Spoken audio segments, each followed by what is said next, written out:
Hello there, and welcome. Before you get too comfortable, if you'd like to help others find this quiet corner of the internet, do like the video and subscribe.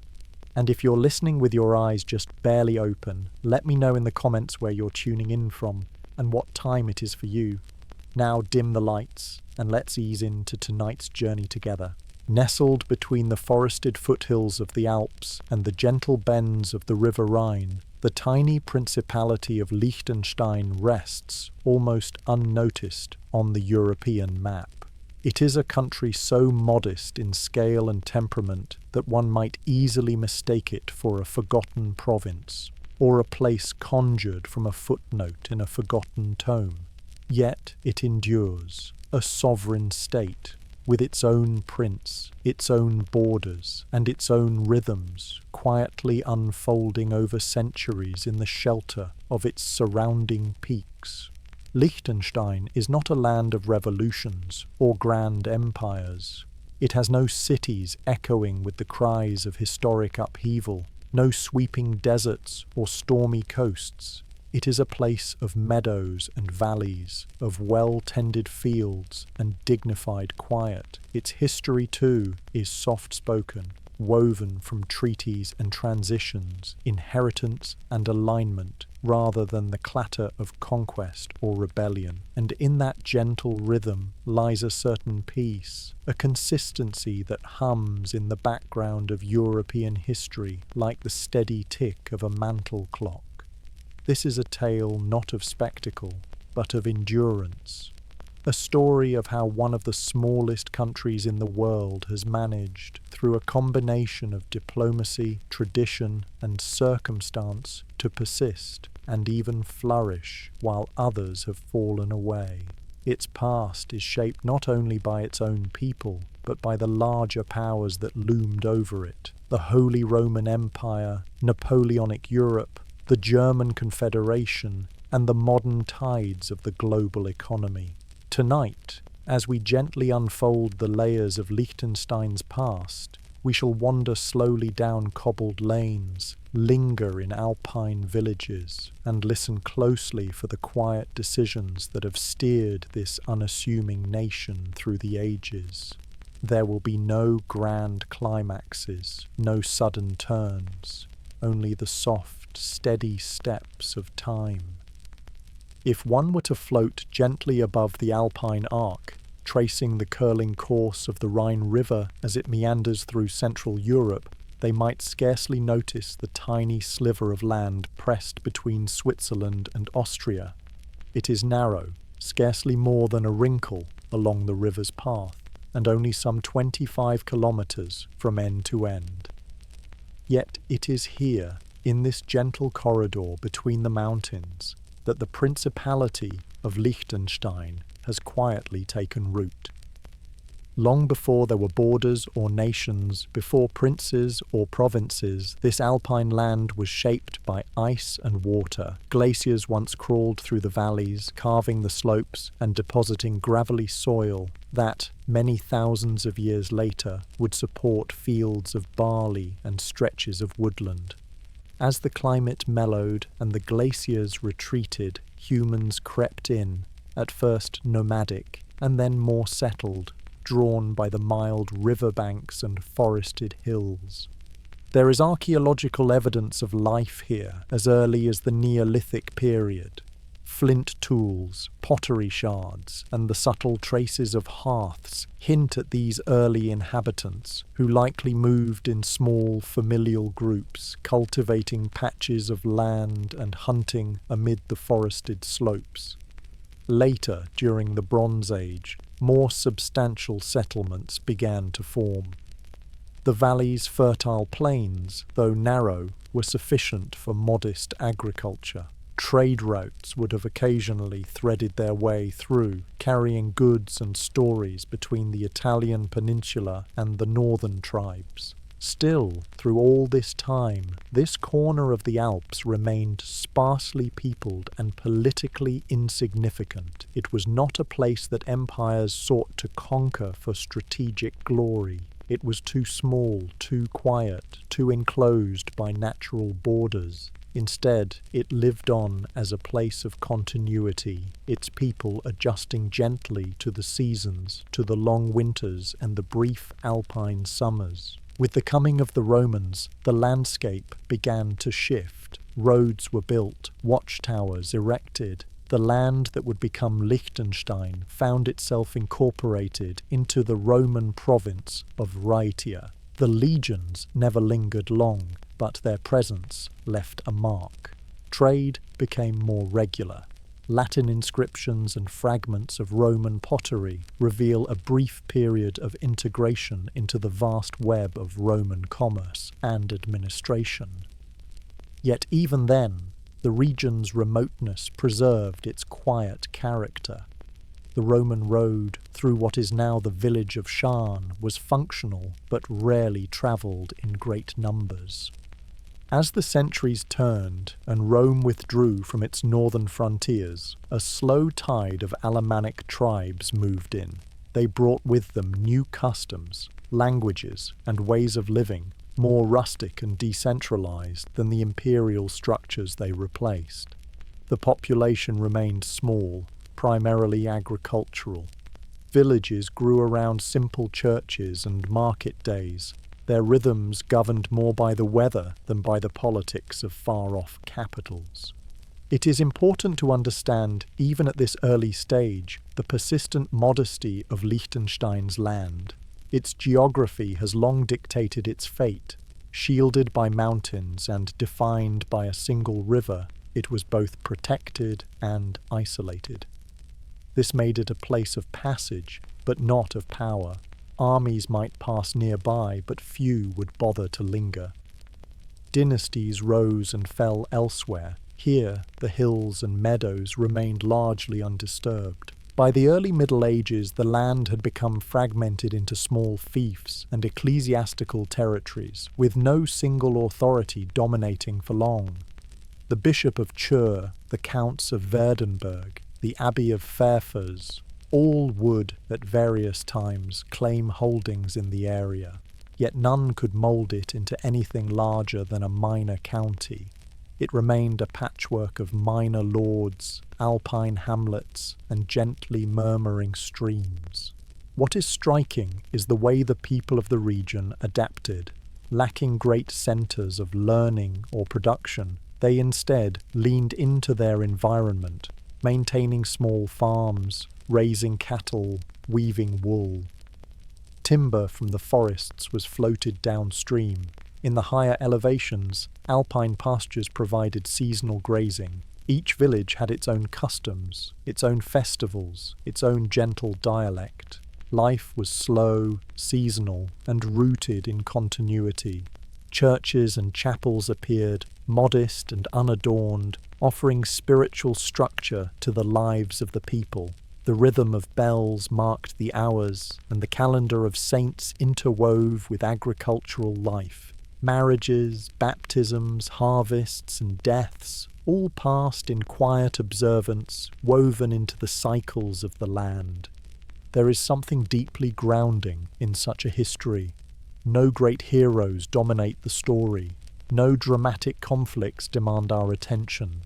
Instead, there is the simple poetry of endurance, a land passed down through generations, with names and borders slowly evolving, but with the soil itself remaining familiar beneath the feet of its people. Even the names, Balzers, Treason, Eschen, carry the weight of centuries, their syllables shaped by both Latin and Alemannic tongues. One imagines them murmured across long winter nights, handed down in lullabies and prayers. As the Holy Roman Empire began to shape the political map of Central Europe, this quiet valley would find itself drawn into broader networks of allegiance and administration. But even as titles shifted and coats of arms changed hands, the everyday lives of the valley's people continued much as before. Grounded in place, in tradition, in the soft persistence of a landscape that asked only to be tended with care. And so, in this first chapter of Liechtenstein's history, we find not the roar of beginnings, but a whisper, a continuity of soil, of tongue, of quiet life in a quiet place. It is here, in the folds of these gentle valleys, that our story begins. The River Rhine, which runs like a silver ribbon along the western edge of Liechtenstein, has borne witness to many ages. During the height of the Roman Empire, it marked more than just a boundary in the physical sense. It was a line between the known and the untamed, between the order of the legions and the shifting wilderness beyond. And along its banks, in what is now modern Liechtenstein, Roman influence left a faint but lasting impression, a kind of soft overlay upon an older, deeper way of life. By the 1st century AD, the region had become part of the Roman province of Raetia, a large and mountainous expanse that included parts of modern-day Switzerland, Austria, and southern Germany. Raetia was not one of Rome's wealthiest or most central provinces. It had no glittering cities or fertile plains to rival Gaul or Hispania, but it was strategic, important for its mountain passes, its timber, and its position as a buffer against the restless Germanic tribes beyond the river. Roman activity in the region was never especially dense, but its signs remain. In the present-day town of Scharn, Liechtenstein's largest municipality, the remnants of a Roman fort known as the Burglet still linger beneath the soil. Constructed in the early centuries AD, it was likely a modest outpost, built not to garrison large numbers of troops, but to serve as a waypoint, a signal of Rome's enduring reach. From there, small detachments could monitor movement along the Rhine, relay messages, and ensure that the thin line of imperial authority did not fray completely at the edges. The local population, even during this period, remained relatively small. Most would have lived in simple rural dwellings, tending to livestock, collecting firewood, and growing grains and root vegetables. Some Roman customs were adopted, particularly in trade and tools, but the region retained much of its older character. Latin was used in official inscriptions and documents, but the local speech remained more rustic, more grounded in the daily rhythms of survival. Over time, as Rome's power began to falter and the empire split under the weight of its own bureaucracy and overreach, the borderlands became more porous. The Rhine, once a strong frontier, grew quieter. Legions were redeployed, forts neglected, roads less frequently maintained. By the 5th century, the structures left behind by the Romans were already being reclaimed by forest and field. Into this slow unravelling stepped the Alemanni, a loose confederation of Germanic tribes who, over several generations, would settle the lands on both sides of the Rhine. Their arrival was not marked by violent conquest, but by a more gradual process of settlement, mingling, and replacement. Roman villas fell into disuse, their stones repurposed to build new, timber-framed homes with thatched roofs. Cemeteries shifted, burial customs changed, names evolved, and with them, so too did the identity of the land. The Alemanni brought with them a different way of organizing society, more kin-based, less hierarchical. Their settlements were small and scattered, typically near sources of water and arable land. Governance was conducted through assemblies and local chieftains, rather than governors or imperial appointees. Their language, an early form of what would become Alemannic German, gradually took hold. To this day, the dialect spoken in Liechtenstein remains a descendant of this tongue, distinct from standard German and full of old words, curious turns of phrase, and quiet echoes of the past. Despite their decentralized nature, the Alemanni did not exist in isolation. They traded with neighboring peoples, adapted some Roman technologies, and gradually embraced Christianity, first through contact with missionaries, and later through the influence of nearby monastic centers. By the 7th and 8th centuries, Christianization was well underway. Simple wooden chapels dotted the landscape, and travelling priests made their rounds among the scattered villages. This period of transition, from Roman to post-Roman, from pagan to Christian, from imperial to tribal, is often described as the Dark Ages. But in this quiet valley, there is little sense of darkness. Rather, it was a time of continuity reshaped. The land remained farmed, the paths trodden, the seasons marked. If there was hardship, it was the kind borne without complaint, softened by community and relieved by the small joys of daily life.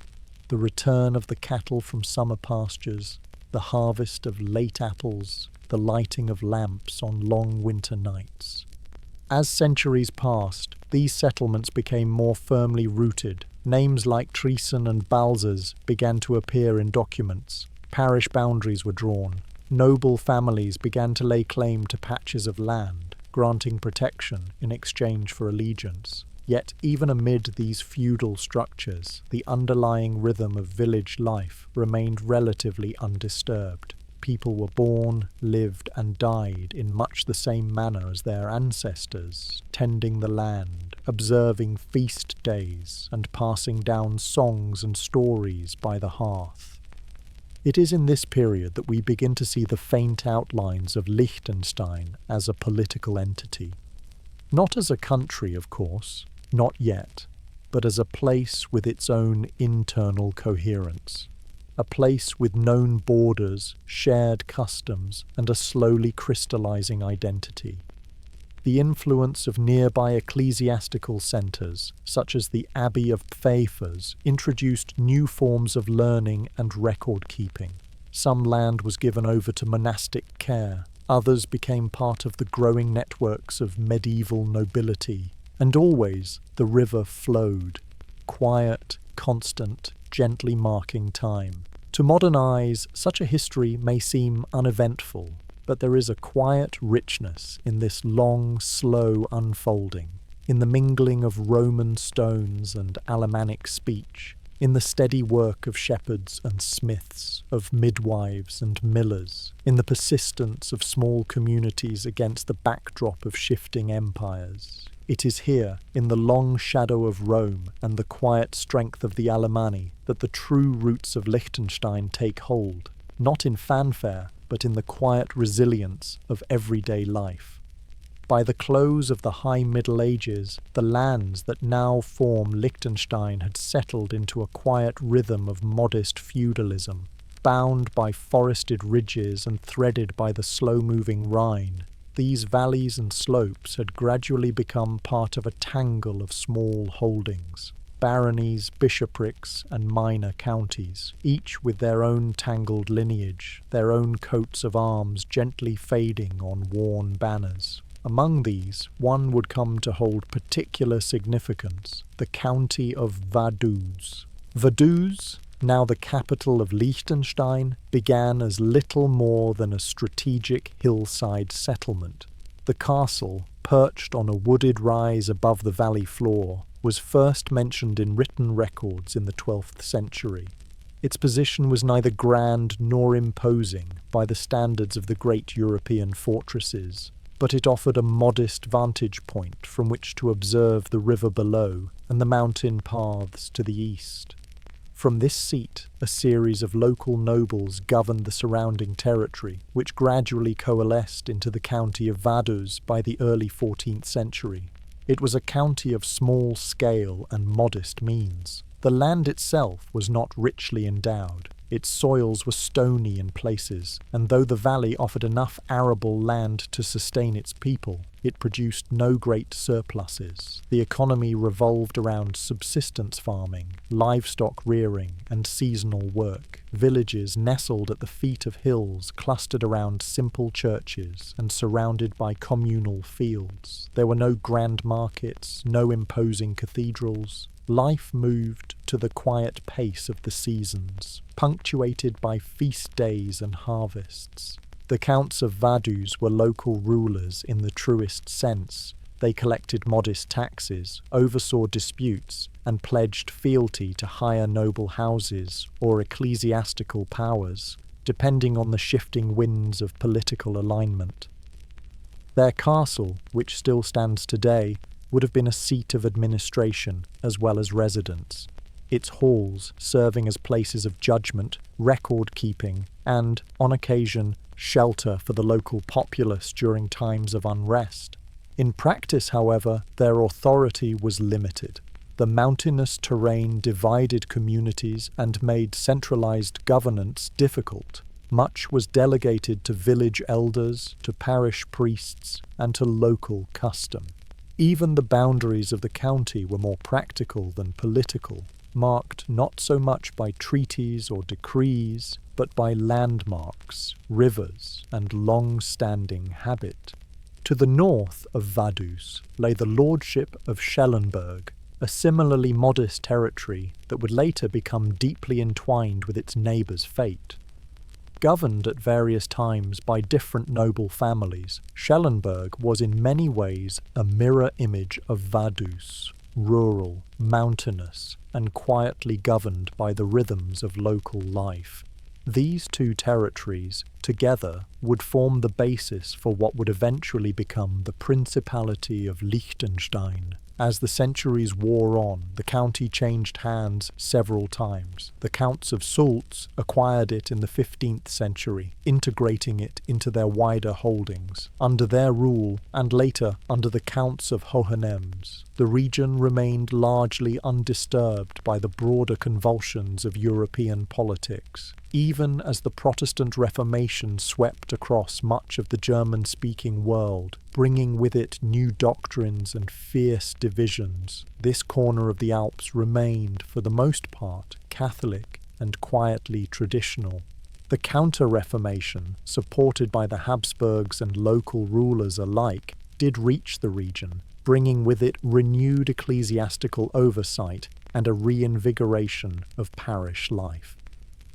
But even these changes were marked more by quiet continuity than by upheaval. The churches remained focal points of community, and religious festivals retained their central role in the calendar. The people of Vaduz and Schellenberg, for their part, continued to live as they always had, bound to the land, tied by kinship, and governed by a mixture of local custom and distant authority. Taxes were paid in produce or coin where possible, though the economy remained largely informal.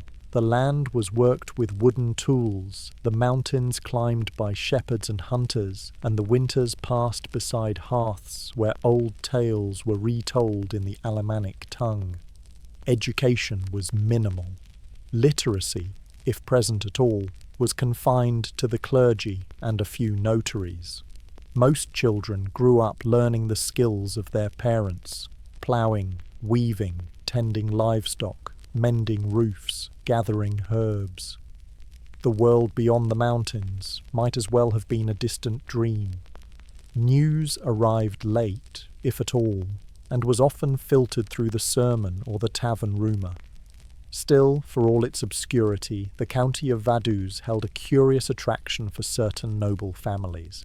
It was, in legal terms, an immediate territory of the Holy Roman Empire. This meant it was not subordinate to a larger regional ruler or duchy, but answered directly to the emperor himself. Such territories were rare, and they carried a unique political prestige. And so it was that, in the early 18th century, the fortunes of Vaduz, and of Liechtenstein as a whole, would begin to shift. A powerful noble family from far away, the House of Liechtenstein, lacking any territory with immediate status, would set its eyes upon this quiet alpine county. For centuries they had served the Habsburg emperors in Vienna, held titles, influence and wealth, but without lands that entitled them to a seat in the imperial diet. Vaduz and Schellenberg, overlooked and undervalued by their current owners, offered a solution. But that part of the tale is still to come. For now, in the soft hush of the 17th century, the county of Vaduz slumbered beneath its castle watchtower. its fields tended, its churches lit by flickering lamps, its people living lives of quiet persistence beneath the long shadow of the Alps. The House of Liechtenstein, whose name the modern principality now bears, did not originate in the narrow valleys of the Rhine, nor among the ridges that define its modern borders. Their story begins instead in Lower Austria, amid the rolling hills and vineyards near Vienna, where they first rose to prominence as a family of wealthy landowners and loyal servants to the Habsburg emperors. By the 13th century, the Liechtensteins were already established within the imperial court. Over the centuries, they accumulated land, prestige, and responsibility, earning a reputation for service, diplomacy, and prudent administration. Their wealth came not from conquest, but from careful estate management and marital alliance. And as the Holy Roman Empire entered its later stages, the Liechtensteins found themselves among the most powerful noble houses without sovereign territory of their own. This was a peculiarity of the imperial system. In order to qualify for a seat in the imperial diet, the Reichstag, a family needed to hold land that was immediate, meaning it reported directly to the emperor rather than through another lord. Though they controlled vast estates in Austria, Bohemia, and Moravia, all were technically held in fief from higher-ranking lords, usually the Habsburgs themselves. Thus, for all their power and wealth, the Liechtensteins lacked the formal status required for a seat at the empire's highest table. By the early 18th century, under Prince Johann Adam Andreas of Liechtenstein, the family resolved to correct this anomaly. They began to search for suitable territories that would offer both immediacy and the requisite legitimacy. Their eyes turned westward, towards the scattered holdings of the declining counts of Hohenems, who had fallen into debt and disrepute. In particular, the lordship of Schellenberg and the county of Vaduz, both of which enjoyed immediacy, presented an ideal opportunity. In 1699, the Liechtensteins purchased Schellenberg. The deal was not merely economic, it was strategic. By acquiring the territory, they took on not only land and title, but also legal rights and obligations. A decade later, in 1712, they acquired the neighbouring county of Vaduz. These two acquisitions, combined, formed a contiguous territory nestled in the alpine corner of the Holy Roman Empire. Yet the process of recognition took time. The Liechtensteins petitioned the emperor to unite the two holdings into a single principality under their name. This was not a simple matter of paperwork. It involved negotiations, validations, and ceremonial recognition. But in 1719, Emperor Charles VI issued a formal decree. The territories of Vaduz and Schellenberg were to be united and elevated as the Principality of Liechtenstein. This was, in many respects, a curious development. The newly named principality was not the ancestral home of the Liechtenstein family, nor did they reside there. The ruling princes continued to live in Vienna or on their estates in Bohemia. For many years, no member of the family would even set foot in the principality that now bore their name. And yet, despite this distance, the foundation was laid. Liechtenstein became, in name and in law, a sovereign principality within the fabric of the Holy Roman Empire. Its people, shepherds, farmers, craftsmen, continued their quiet routines with little interruption. The change in overlordship was, for most, a matter of documents and seals, of taxes redirected and laws adjusted. The administration of the new principality remained local. Governors were appointed, taxes collected, and justice dispensed through customary means. The day-to-day rhythms of life did not alter. The fields still needed sowing, the cattle herding, the wood chopping. But above all this, the name had changed, and with it, a subtle shift in identity began to take shape. Over the decades that followed, the Liechtenstein princes would slowly begin to assert a more direct influence. They sponsored improvements to administration, supported religious and charitable institutions, and gradually cultivated a relationship, albeit at a distance, with their alpine domain. But it was not until the 19th century that a prince would reside within Liechtenstein itself. Still, the seeds of permanence had been sown. The principality, while small and remote, had become an official part of the imperial structure. Its borders, though modest, were defined. Its allegiance, though ceremonially tied to the emperor, was distinctly its own. And for the people of the land, those who spoke in the Alemannic dialect, who knew the turn of each mountain path and the scent of each meadow, the change was quiet, almost imperceptible. Even the coat of arms, emblazoned with the Liechtenstein insignia, found its place alongside local traditions. It was not a revolution, not a conquest, but a quiet joining, a bond formed more through paperwork and patience than power or prestige. And so, by the mid-18th century, Liechtenstein had become both old and new. Old in its customs, its rhythms, its hills and valleys unchanged for generations. New in its name, its title, and its place within the broader theatre of European nobility, it would not remain untouched by the tides of history forever. But for now, in the gentle lull between eras, it rested beneath a princely name, quietly absorbing its place on the map. By the middle of the 18th century, Liechtenstein had formally taken its place among the patchwork of semi-autonomous entities that formed the Holy Roman Empire.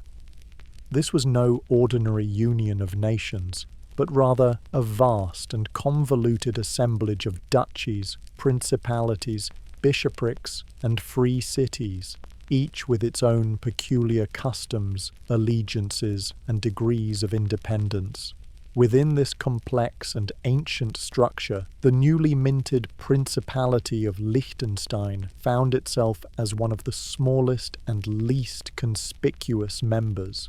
The Holy Roman Empire, by this point, was a long-standing institution in decline. Formed in the early Middle Ages as a revival of Roman imperial authority in the West, it had evolved over centuries into something more symbolic than sovereign. Power had gradually devolved into the hands of local rulers, and while the emperor still held ceremonial supremacy, the real business of governance was handled at the regional level. The empire had no central army, no consistent legal system, and no single capital. It was an empire in truth, only in name. Liechtenstein's inclusion in this curious mosaic was marked by quiet formality rather than celebration. It had neither military might to contribute nor economic clout to sway proceedings. What it did offer was legitimacy, a principality with imperial immediacy, a status that allowed the Liechtenstein family a voice at the table, even if that voice was rarely raised. For the people of Liechtenstein, life continued as before. The mountain slopes still bore grazing cattle, and the village squares still echoed with market chatter. The principality's economy remained deeply rooted in agriculture. Cattle, grain, cheese, and wool were the mainstays. Most farms were small holdings, worked by families who knew every inch of their land by heart. Tools were fashioned from local wood and iron, and clothing was spun from the fleece of alpine sheep. The population, modest in number, was spread thinly across the narrow territory. Villages like Triesenberg, Eschen, and Balzers functioned as self-contained communities, each with its own church, schoolhouse, and set of traditions. The dialect spoken among neighbours was not that of courts and proclamations, but a soft Alemannic vernacular passed down in lullabies and kitchen tales. Politically, Liechtenstein was administered by a governor appointed by the prince, typically a nobleman from Austria or a local official trusted with balancing loyalty to Vienna and the practical needs of the people. The castle in Vaduz, while symbolically important, was more often used by these administrators than by the royal family themselves, who continued to reside primarily in Vienna. Culturally and spiritually, the Catholic Church remained central to daily life. The parish priest was often one of the few literate individuals in a village, and he fulfilled not only religious duties, but also educational and administrative ones. Baptisms, marriages, and funerals all revolved around the church calendar, and feast days provided rare moments of communal festivity amidst the otherwise steady cycle of rural labour. Education, where available, was rudimentary. Children were taught to read catechisms, to recite prayers, and to understand the basics of arithmetic. For many, schooling ended early, with young hands required in the fields or at the loom. Still, knowledge passed through generations by word and deed. How to plant by the moon, how to mend a roof against the mountain wind, how to read the clouds before a storm. The broader affairs of the empire rarely touched Liechtenstein directly. Wars were fought far from its borders, and edicts from the imperial court in Vienna were slow to arrive and often of little consequence to local life. The empire's diet, its deliberative body, met irregularly, and Liechtenstein's representatives, while entitled to attend, seldom played more than a perfunctory role. Yet this marginal position may have served the principality well. Its obscurity protected it from the ravages of the many wars that scarred Europe during the 18th century. It had no great resources to tempt invaders, no fortresses to besiege, no ports to blockade. Its people were spared the conscription, taxation, and dislocation that plagued many of their continental neighbours. Still, the outside world was not without its influence. Ideas filtered in, through travellers, books, and the occasional student returning from studies abroad. The Enlightenment, though muted in its impact, did eventually find expression in reforms to governance, education, and religious life. Some administrative practices were modernized, and efforts were made to improve record-keeping and taxation. But these changes were slow and carefully balanced against a deep respect for tradition. By the closing years of the century, the Holy Roman Empire itself was showing signs of impending collapse. The French Revolution had sent tremors across Europe, and Napoleon Bonaparte's rise to power would soon redraw the continent's borders. As empires faltered and republics rose, the very notion of princely states came under threat. For Liechtenstein, these shifts brought uncertainty, but also opportunity. The principality's continued existence would soon depend less on the ancient structures of the Holy Roman Empire and more on its ability to navigate the new realities of a post-imperial Europe. Yet throughout all this, the character of Liechtenstein remained largely unchanged, rooted in its soil, its mountains, and the gentle persistence of its people. There is something deeply steadying about such constancy. In an age of revolutions, Liechtenstein offered continuity. In a time of turmoil, it offered quiet. It may have been the smallest member of the empire, but in that smallness lay a certain strength, a kind of enduring simplicity that would guide it through the storms to come. As the 19th century dawned, Liechtenstein found itself in a curious and somewhat ambiguous position, politically unanchored by the collapse of the Holy Roman Empire, but still held together by old allegiances, habits, and a quiet sense of self. Among its many peculiarities, one stands out for its understated significance. For much of its early existence, the principality had no formally declared capital.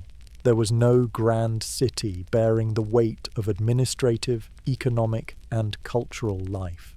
Instead, two towns, Schaan and Vaduz, shared the modest duties of governance and community, their roles shifting gently with time, tradition, and practicality. Vaduz, though the more frequently cited of the two in modern references, was not always the administrative heart of the principality. Its importance stemmed largely from historical circumstance. As the seat of the former county of Vaduz, it held symbolic significance, anchored by its castle perched high upon a wooded hill. The castle itself, a fortified structure of stone and timber, had been built centuries earlier and gradually expanded by successive counts and governors. It offered a quiet but commanding view of the valley floor, the ribboning Rhine, and the far-off silhouettes of the Swiss Alps. Yet Vaduz in those early years was no bustling centre. It was a village of modest homes, narrow lanes, and a population that might, on a busy market day, number in the low hundreds. Its church, schoolhouse, and administrative building clustered together, all within earshot of the bell that marked the hours. The castle, for most of its history, stood empty of its princely owners, used instead by representatives of the crown, or at times left in partial disrepair. Schaan, just a short walk to the north, was in many ways larger and more economically active. It had developed into a practical hub. Its location on the river's edge made it slightly more accessible, and its fields were among the more fertile in the principality. Small workshops, tanneries, and inns operated here, giving the town a modest but sustained pulse of activity. It was often here that decisions were made, meetings held, and correspondence dispatched. Local records show Schaan playing host to administrative functions well before any formal declaration of Vaduz as capital. This duality, a symbolic centre and a practical one, reflected the nature of Liechtenstein itself. It was not a state built on declarations and charters, but on continuity, pragmatism, and quiet compromise. The people moved between these towns without fuss. A merchant might sell his goods in Schaan and pray in Vaduz. A schoolteacher might live in one and work in the other. The boundaries between civic functions were gently blurred, like the soft line of mist that sometimes settled between the hills. As the century progressed and the shape of Europe shifted once more, Liechtenstein was quietly redefining its internal organization. In 1806, following the dissolution of the Holy Roman Empire by Emperor Francis II, Liechtenstein joined the Confederation of the Rhine under the influence of Napoleon. This gave the principality formal sovereignty for the first time, no longer a vassal of the empire, but an independent entity, albeit within the orbit of larger powers. Despite this change, the rhythm of local life remained steady. Governance was light touch, and the needs of the populace, limited in scale, were addressed through local councils, parish structures, and the authority of the princely family, now acting from afar but increasingly conscious of their responsibilities. It was not until 1866, when the German Confederation was dissolved after the Austro-Prussian War, that Liechtenstein's full independence was quietly affirmed. No longer bound by obligations to provide military aid to foreign powers, the principality disbanded its small army. The soldiers, some of whom were said to have returned from service with no losses and a few new friends, simply went back to their farms and workshops. From then on, Liechtenstein would remain without a military, one of the few countries in the world to make such a choice. Amid these quiet transitions, the role of Vaduz began to solidify. It became the seat of the Landtag, the principality's parliament. Following constitutional reforms in the latter half of the century, administrative buildings were erected near the centre of the village, modest in style but sufficient in function. A national archive was established. The judiciary found a home. and the sense, even if not formally stated at first, began to settle that Vaduz was the beating heart of Liechtenstein's political identity. Schaan, meanwhile, continued to thrive in its own way. As the industrial age crept into even the smallest corners of Europe, Schaan adapted. Small factories were founded, producing ceramics, textiles, and tools. It became a centre for business and manufacturing, though always on a scale that felt proportionate to the country's gentle demeanour. The railway, completed in the mid-19th century, passed close by, connecting Liechtenstein to the broader Swiss and Austrian networks. It was Schaan, not Vaduz, that served as the main rail stop, a quiet testament to its ongoing practical importance. Even today, the two towns exist in quiet partnership.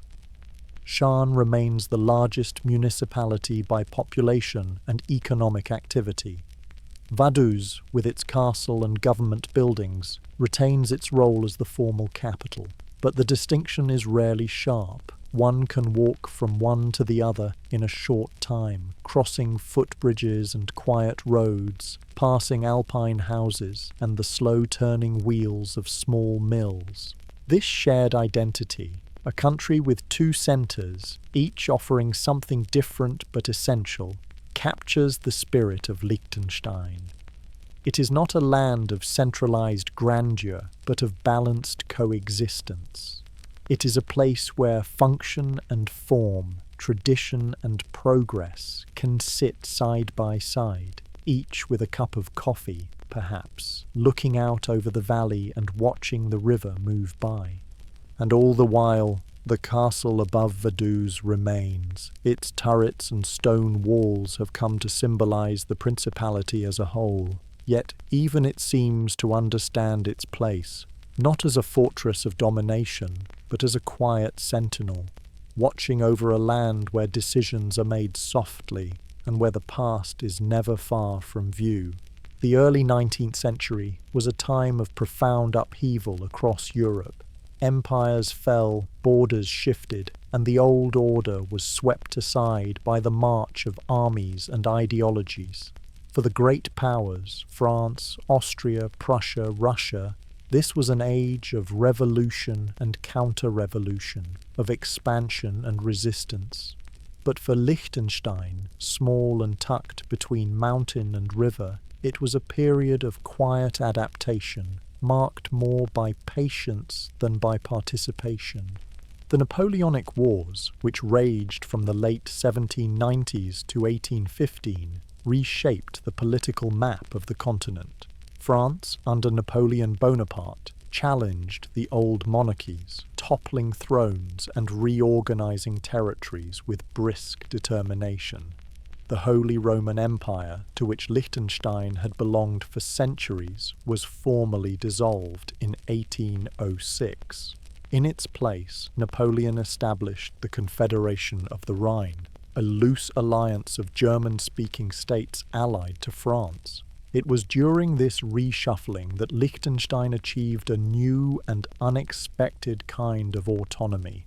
Having joined the Confederation, it was no longer bound to the Habsburgs or the distant structures of the empire. It became, in legal and diplomatic terms, a sovereign state. This was more a legal distinction than a transformation of daily life, but it marked an important shift. The principality now stood on its own. Small, yes, but formally independent. Prince Johann I of Liechtenstein, who ruled during these turbulent years, was a figure of some consequence. Unlike his predecessors, he played an active role in European affairs, serving as a general in the Austrian army and participating in battles against Napoleon.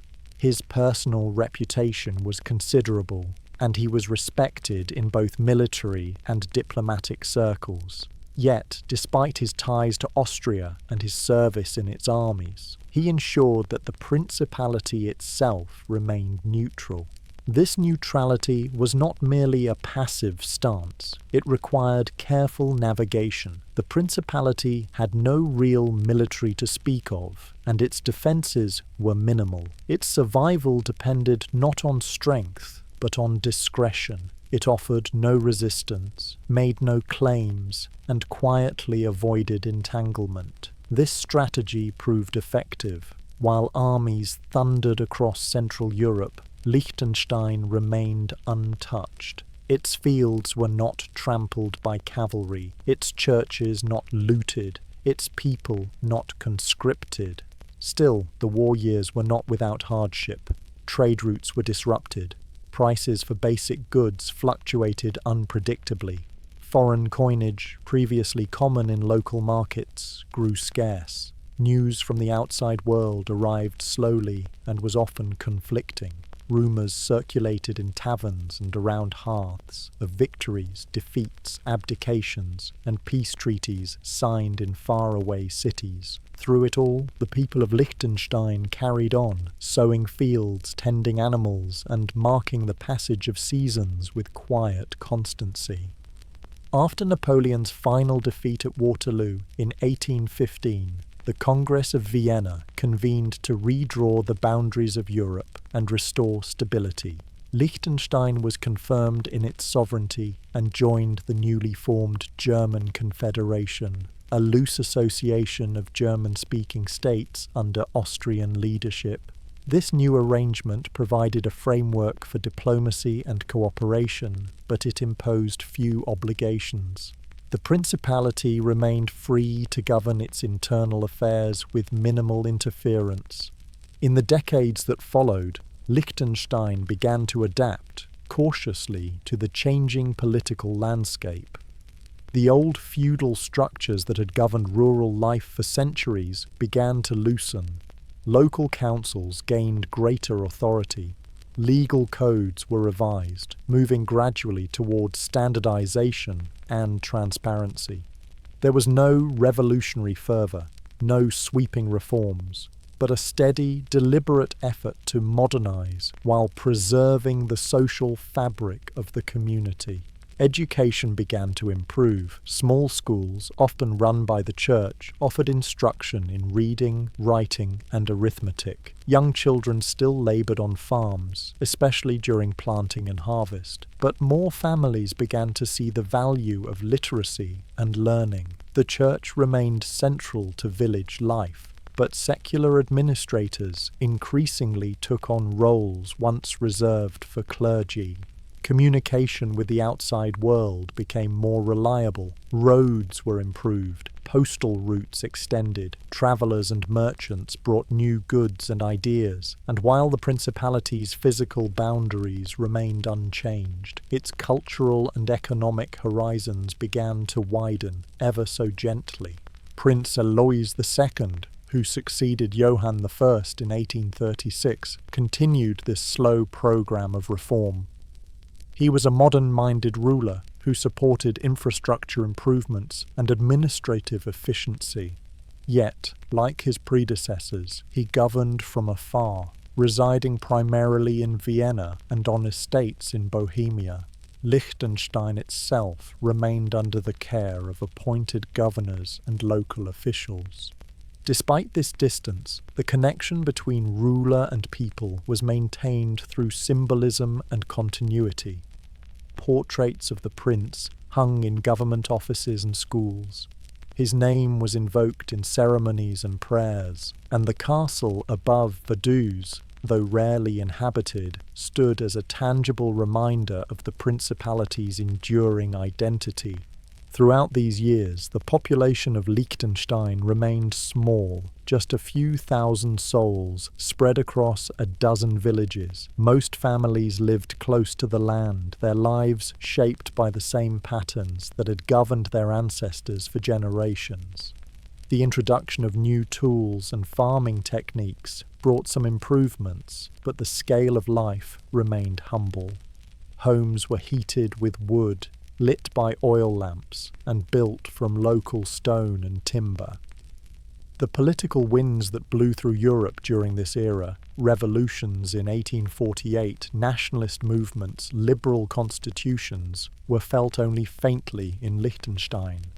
There were discussions, petitions, small reforms, but there was no uprising, no bloodshed, no great ideological divide. The Principality's small size and close-knit society lent it a kind of natural insulation, a resistance to extremes. As the 19th century wore on, Liechtenstein remained a place apart, not entirely untouched by change, but never overwhelmed by it. It survived the storms not through strength, but through stillness. While the empires of Europe rose and fell, it remained, watchful, measured, and quietly enduring.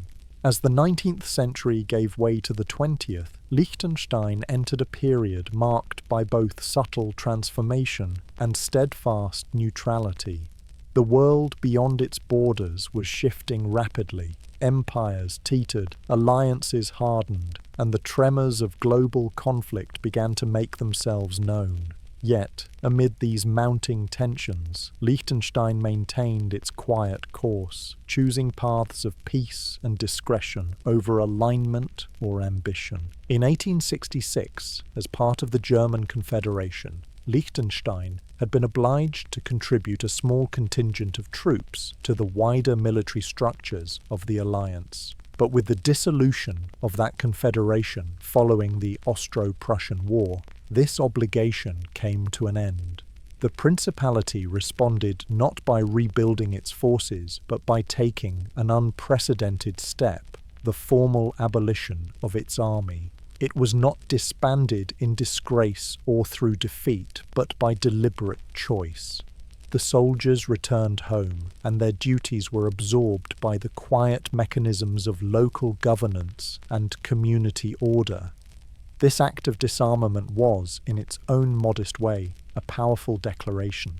Liechtenstein would henceforth define itself not through force, but through peace. It had no ambitions beyond its borders, no need to assert itself through military means. It would rely instead on diplomacy, on neutrality, and on the enduring simplicity of self-containment. The end of the 19th century saw a gradual but notable shift in the Principality's internal life. While agriculture remained the foundation of the economy, small-scale industry began to develop. Craft workshops, textiles, and ceramics provided modest sources of income. Roads were improved, and bridges replaced older crossings of timber and rope. The arrival of the railway in the 1870s, running along the Swiss border, connected Liechtenstein more closely to the broader European network, even though the line served primarily freight and border stations rather than urban centres.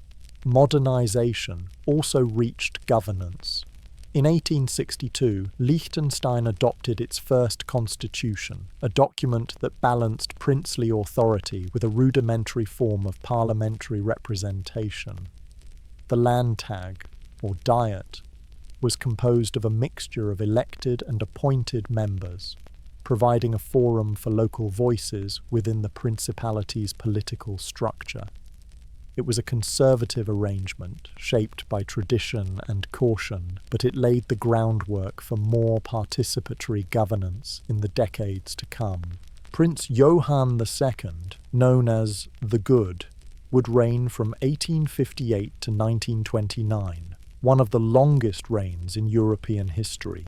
He was a reserved and scholarly figure who took little direct interest in ceremonial displays, preferring instead the quiet administration of his domains. Though he rarely visited Liechtenstein in person, he supported educational and legal reforms, granted greater autonomy to local institutions, and was respected for his thoughtful stewardship. Throughout his long reign, Liechtenstein remained a quiet presence in a continent increasingly preoccupied with nationalism and imperial rivalry. While other nations expanded colonial holdings or entered into tangled military alliances, the Principality held firm to its independence and discretion. It was not isolationist, but measured. It maintained diplomatic ties with neighbours, respected treaties, and kept abreast of global events, but always with the perspective of a small state more interested in preservation than projection. This restraint would serve it well when, in 1914, Europe descended into the First World War.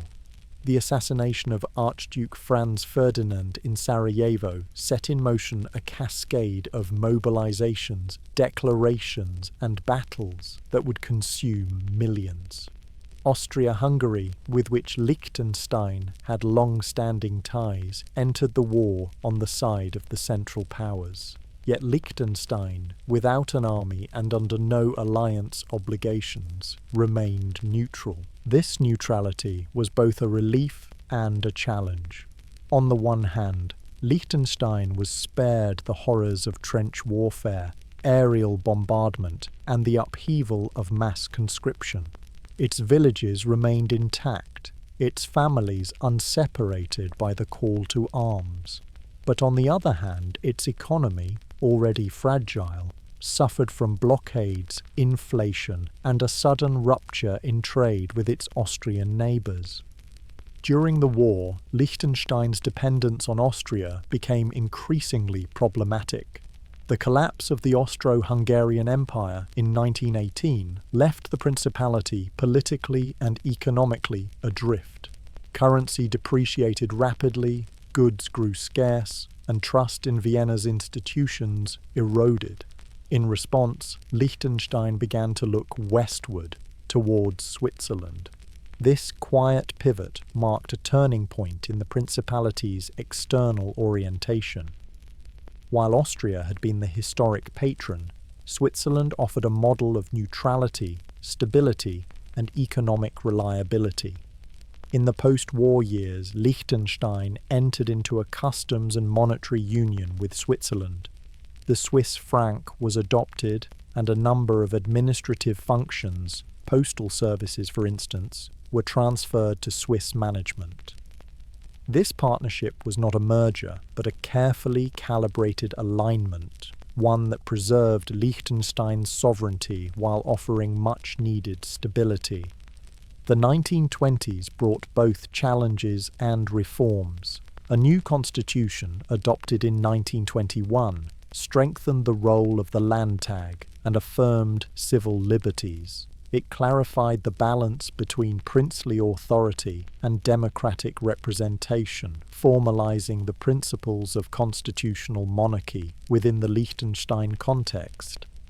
While the prince retained significant powers, the framework allowed for greater participation by the populace and a more transparent legal structure. Social life in these years remained rooted in tradition.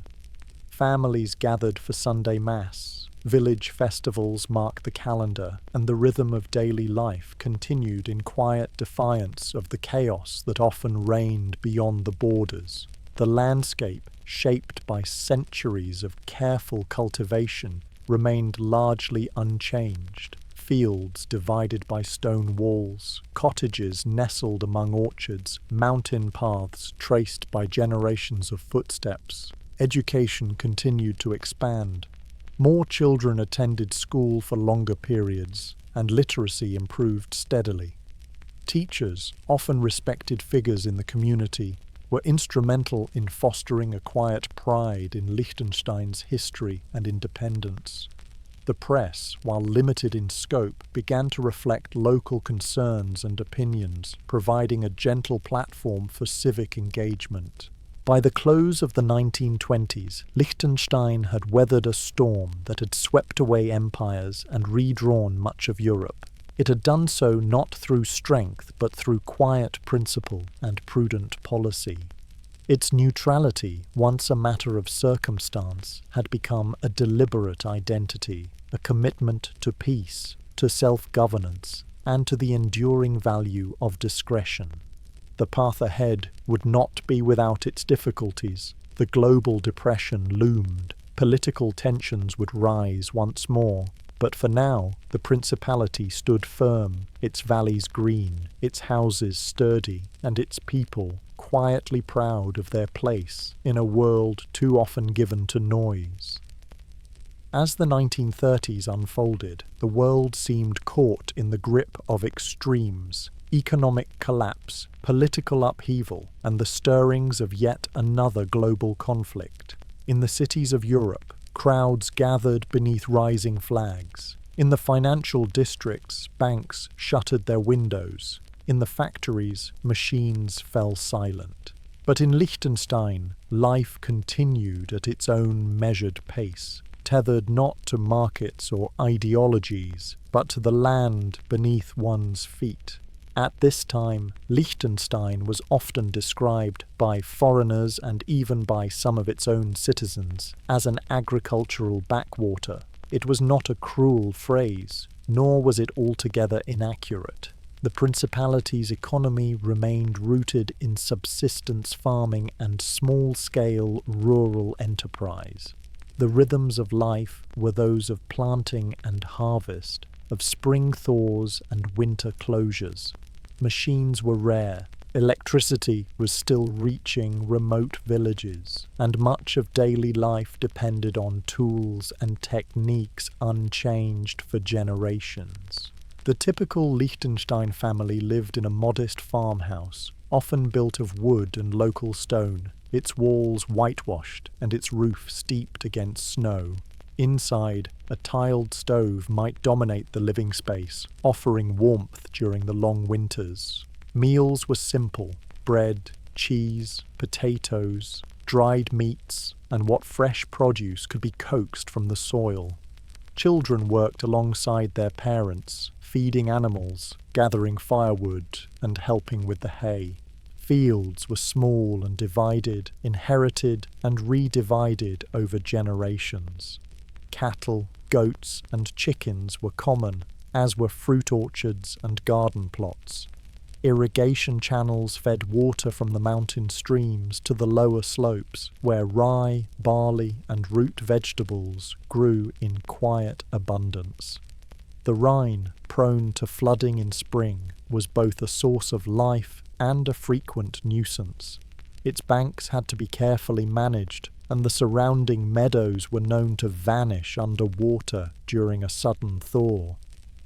Local craftsmanship complemented the agricultural base.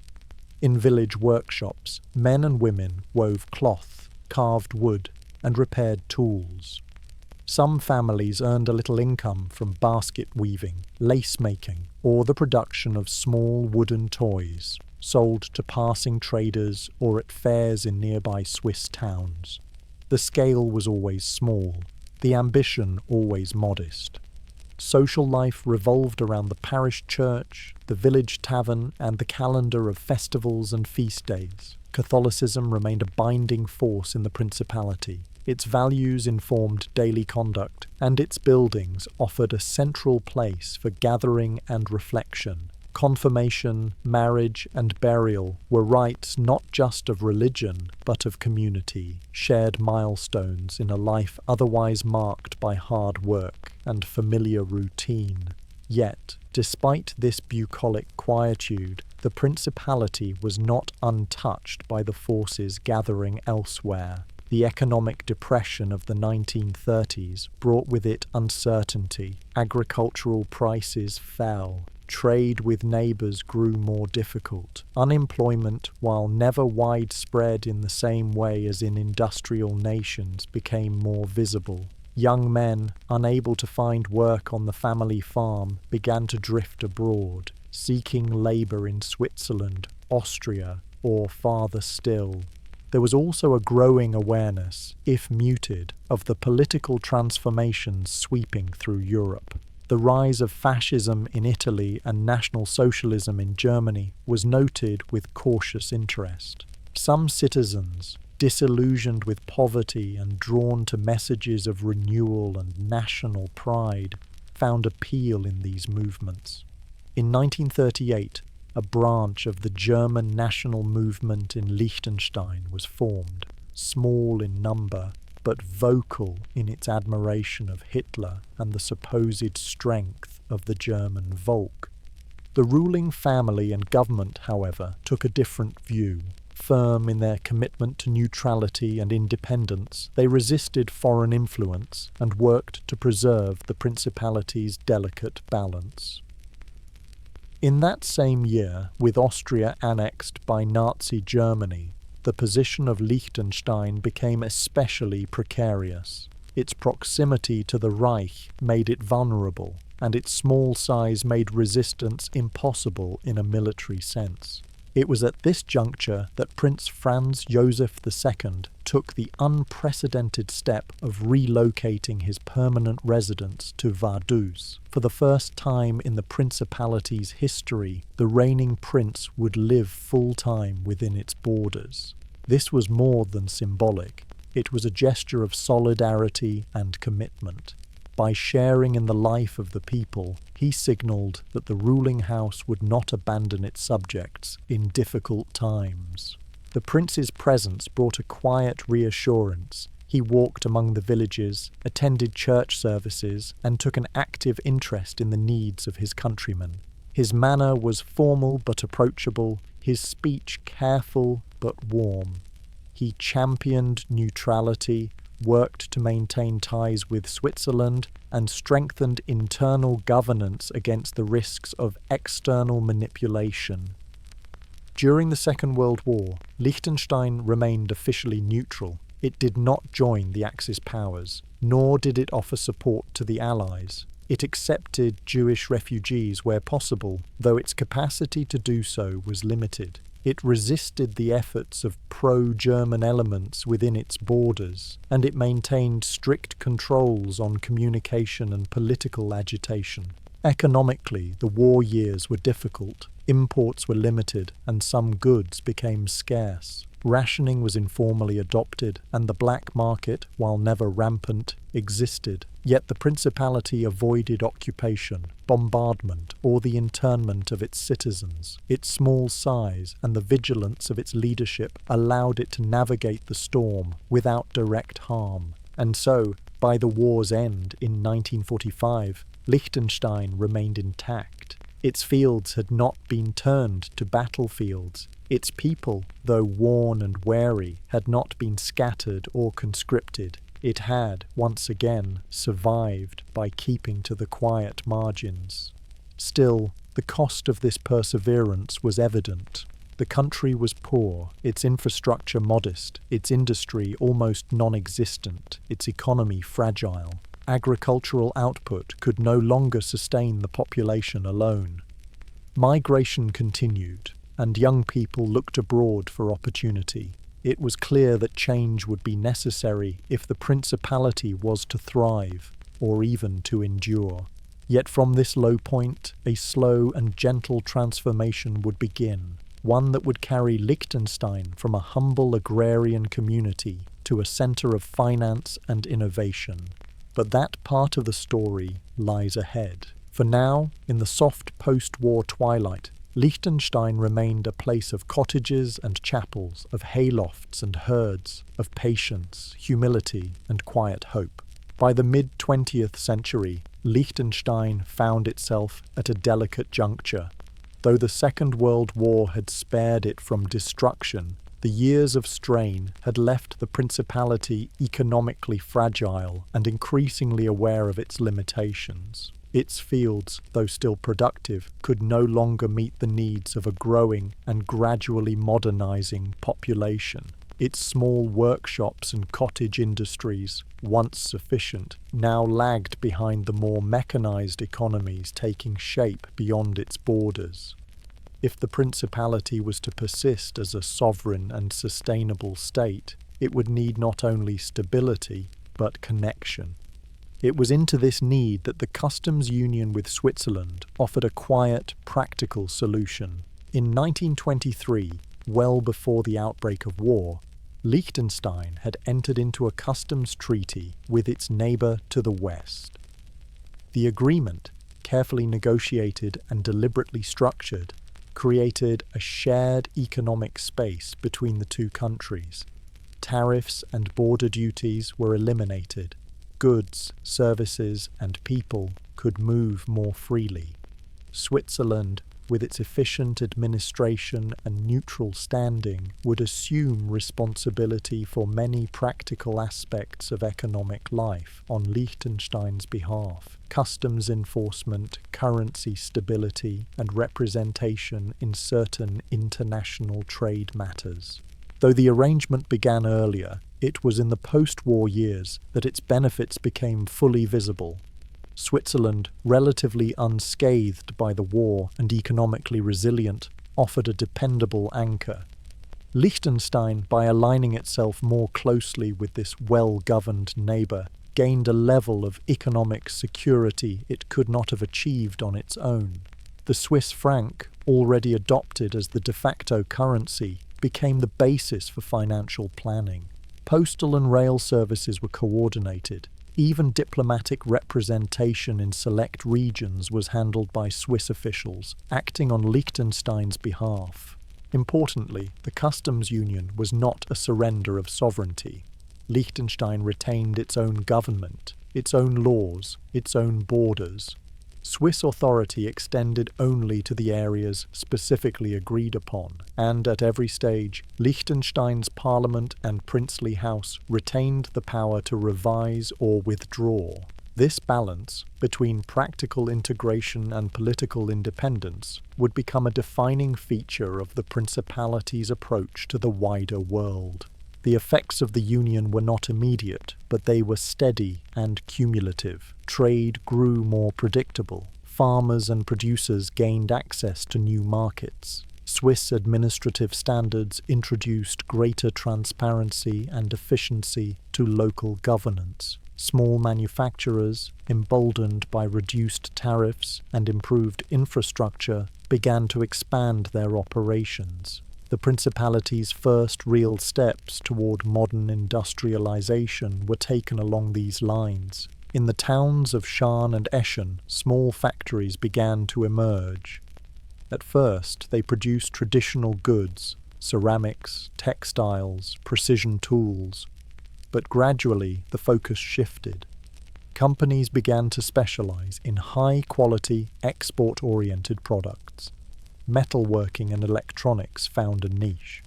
Plastic goods, machinery parts, and other manufactured items were assembled in unassuming buildings, often by hand, and then shipped out via rail or lorry. This quiet industrial expansion brought changes to the fabric of daily life. Families who once relied solely on farming began to split their income between the land and the factory floor. Younger generations, who might previously have left for Zurich or Innsbruck, began to find reasons to stay. Wages, though modest, offered new stability. Shops opened, roads were widened, schools were refurbished and expanded. The population began to shift. While many older residents remained in their ancestral villages, new homes were built closer to transport links and places of work. Rural life persisted, but now existed alongside a growing network of modest urbanization, never sprawling, never intrusive, but gradually reshaping the landscape. Yet, even as these economic and social developments unfolded, Liechtenstein remained deeply conscious of its identity. The customs union, for all its benefits, was never seen as a path to assimilation. The Alemannic dialect continued to be spoken in homes and markets. The princely family maintained its ceremonial and constitutional role. National holidays were observed with solemn pride. School children learned both local history and the mechanics of a broader, interconnected Europe. The relationship with Switzerland was one of quiet pragmatism. Both countries, rooted in neutrality and mountainous topography, shared certain values: order, self-reliance, discretion. But they remained distinct. Swiss law did not automatically apply in Liechtenstein. Cultural traditions, legal practices, and institutional structures were similar in tone, but always tailored to local sensibilities. Perhaps nowhere was this balance more evident than in the way Liechtenstein handled growth. other European nations, emerging from the devastation of war, often pursued rapid industrial expansion, urban redevelopment, and sweeping social reforms. Liechtenstein, by contrast, moved more cautiously. Each new company was welcomed with consideration. Each public works project was debated in the Landtag. Change came not in leaps, but in steps, each one measured, discussed, and woven gently into the country's fabric. There were challenges, of course. The rapid economic growth of the 1950s and 60s brought with it pressure on housing and infrastructure. The influx of foreign workers, many from Austria, Germany, and Italy, raised questions about integration, services, and identity. New demands were placed on schools, hospitals, and transport networks. The Landtag debated immigration quotas, language education, and the preservation of green spaces. Yet even these debates unfolded in Liechtenstein's characteristic tone, calm, deliberate, rooted in consensus. There were no mass demonstrations, no waves of political extremism. Differences were addressed through dialogue, through quiet persistence, through the slow mechanics of constitutional governance. By the end of the 1960s, Liechtenstein had undergone a remarkable transformation. What had once been a largely agrarian backwater now boasted one of the highest per capita incomes in Europe. Its economy, still small in absolute terms, was diversified, export-driven, and increasingly known for quality and reliability. The customs union with Switzerland, once a pragmatic solution to economic fragility, had become a cornerstone of national policy. But through it all, the Principality remained recognizably itself. Its villages retained their charm. Its churches continued to ring their bells. Its mountain paths still welcomed shepherds and hikers. And in the windows of homes and offices, the red and blue flag of Liechtenstein fluttered quietly, a symbol of independence, of partnership, and of the gentle art of knowing when to hold fast and when to extend a hand. The second half of the 20th century brought to Liechtenstein a quiet but profound transformation, one that would lift it from the shadows of economic struggle into the calm brightness of sustained prosperity. It was not a sudden or spectacular shift, nor the result of oil, gold, or any singular resource. Instead, the journey from poverty to prosperity was a gradual ascent, shaped by prudent governance, thoughtful partnerships, and the steady hand of a population accustomed to endurance. Even into the early 1950s, many homes in the Principality lacked central heating. The roads between villages were narrow, sometimes unpaved. Horses still pulled carts of hay in the summer months, and snow was often cleared by hand or by shovel-topped carts in the winter. Farming remained a principal occupation, and while the standard of living had improved modestly since the 1930s, much of daily life still bore the hallmarks of an older world: wooden clogs by the door, oil lamps in the attic, cellar shelves lined with preserved fruit and sauerkraut. But alongside these enduring patterns, something was beginning to stir.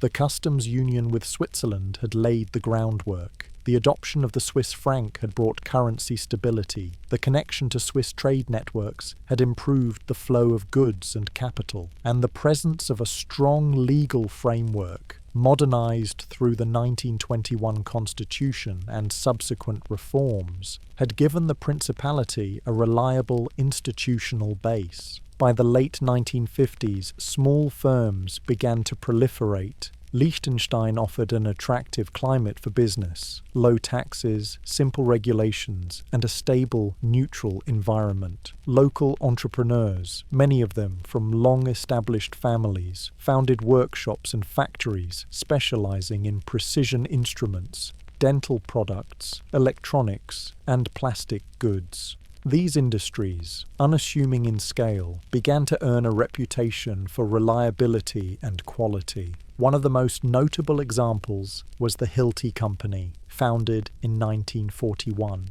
which would become a global leader in construction technology. Starting from a small workshop, it grew to employ hundreds, then thousands, producing tools exported across Europe and beyond. It became both an economic engine and a symbol of what careful growth could achieve. At the same time, Liechtenstein began to attract foreign businesses, drawn by its favorable tax regime, its location within a stable region, and its expanding network of international agreements. The principality offered efficiency without intrusion. Companies found that they could register and operate with minimal bureaucracy, while still enjoying access to the broader European market through Switzerland. This emerging financial and industrial base gradually replaced the older agrarian economy. Fewer children followed their parents into farming. Barns were converted into workshops or into holiday accommodation for visiting hikers and travelers. Villages adapted, slowly, respectfully, to new forms of income. Shops that once sold only seed and salt began to offer electronics and imported goods. The government, recognizing the risks of too rapid expansion, moved with careful intention. Infrastructure projects were planned with an eye toward harmony with the landscape. The Rhine was further regulated to reduce flooding risk. Roads were widened, but rarely at the expense of historic buildings or scenic views. Public transport was improved and utilities extended. Education received quiet investment, new classrooms, teacher training, and a curriculum that balanced local heritage with global awareness. As prosperity took root, so too did a sense of civic responsibility. The Landtag, Liechtenstein's parliament, worked closely with the princely house and with municipal leaders to guide growth. Debates were thoughtful, often unanimous, or nearly so. Political culture favored cooperation and compromise over confrontation. It was not that there were no disagreements, but that they were handled with a tone of calm consideration, much like a village meeting where all voices are known. The princely family, long distant in residence, had by now become a fixture in local life. Prince Franz Joseph II's decision to live permanently in Vaduz had deepened the connection between crown and citizen. He and his family were seen at events, at mass, even at local fairs. They supported cultural institutions, championed the arts, and took a direct interest in matters of education, welfare, and diplomacy. With time, the face of the principality began to change. By the 1970s, per capita income had risen sharply. Home ownership increased. Modern apartments were built alongside traditional homes, often with careful attention to architectural style. Healthcare services expanded, and life expectancy improved. Tourism, too, began to play a role, especially among Swiss and German visitors drawn to the country's tranquility, hiking trails, and views of the Rhine Valley. Yet, for all its gains, Liechtenstein did not lose sight of its modesty. There were no skyscrapers, no garish displays of wealth. Wealth, when it came, tended to manifest quietly, in well-maintained homes, in carefully tended public parks, in music schools and youth programs. Success was not flaunted, but woven gently into the life of the community. Even the role of women, long shaped by traditional expectations, began to evolve. Though the right to vote in national elections was only granted to women in 1984, making Liechtenstein one of the last European countries to do so. Once the change came, it was widely accepted and gradually integrated. Women entered the workforce in increasing numbers, took up roles in education, business, and government, and reshaped the cultural conversation with their quiet tenacity. By the 1980s, Liechtenstein had become something of a paradox, a globalized financial center nestled in a pastoral setting, a wealthy state without a military, a monarchy that functioned within the rhythms of constitutional democracy. It was still small, just over 30,000 residents, but it had become secure, respected, and quietly admired for its self-awareness and poise. This journey from a subsistence farming community to a prosperous, forward-facing nation had taken place not through revolution nor through exploitation, but through patience, through the careful tending of opportunities, through listening, balancing, and choosing the middle path. And always the mountains remained. The same peaks that had watched over haymakers and shepherds now looked down upon entrepreneurs and commuters. The valleys still echoed with birdsong, and in the evenings the lights of farmhouses and factories twinkled alike beneath the soft veil of alpine mist. Liechtenstein had changed, yes, but it had not lost itself. As the 20th century entered its final decades, Liechtenstein found itself increasingly under the gaze of the wider world, not for the quiet charm of its alpine villages or the diligence of its manufacturing base, but for the curious opacity of its financial services. What had begun as a modest endeavour to provide legal and fiscal convenience for foreign businesses gradually drew the attention of investors, governments, and regulatory bodies alike. The principality, small and serene, had become a node in the intricate web of global finance. The roots of this shift lay partly in geography, partly in governance, and largely in policy.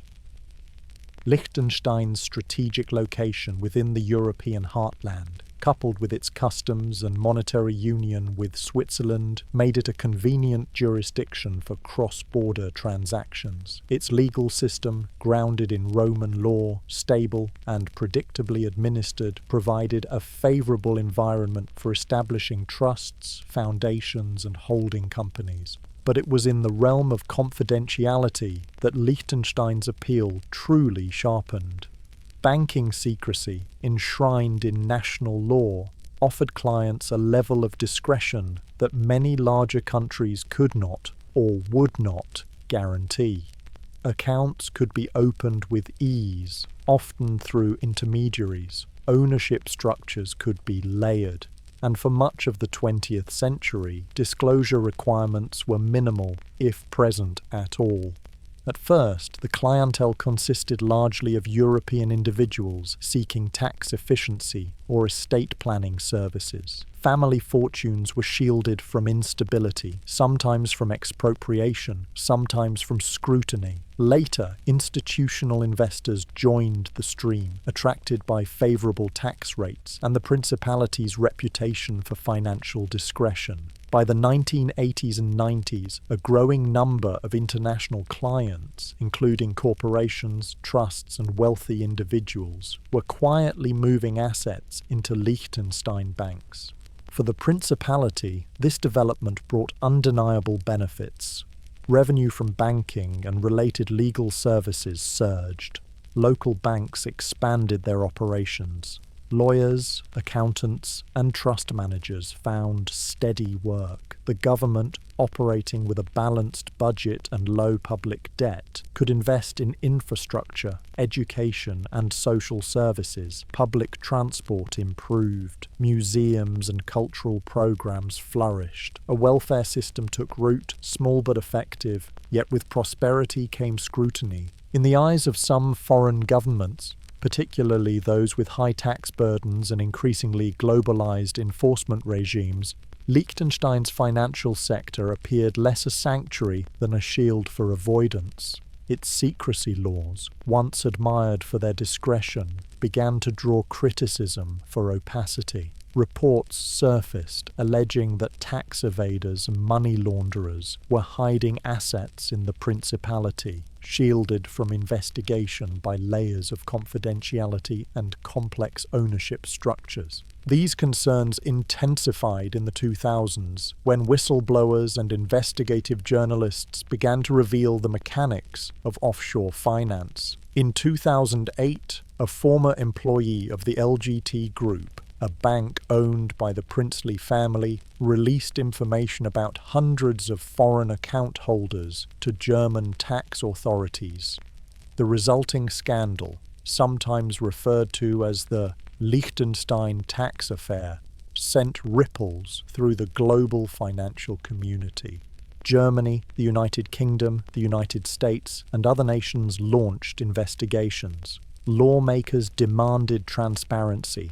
International bodies such as the Organization for Economic Cooperation and Development, OECD, placed Liechtenstein on grey lists of uncooperative tax jurisdictions. The Principality, long accustomed to quiet, now found itself at the centre of international headlines.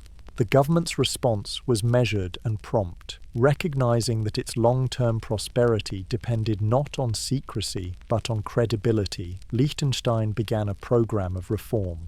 Bilateral agreements were negotiated with several countries to allow for the exchange of tax-related information under clearly defined conditions.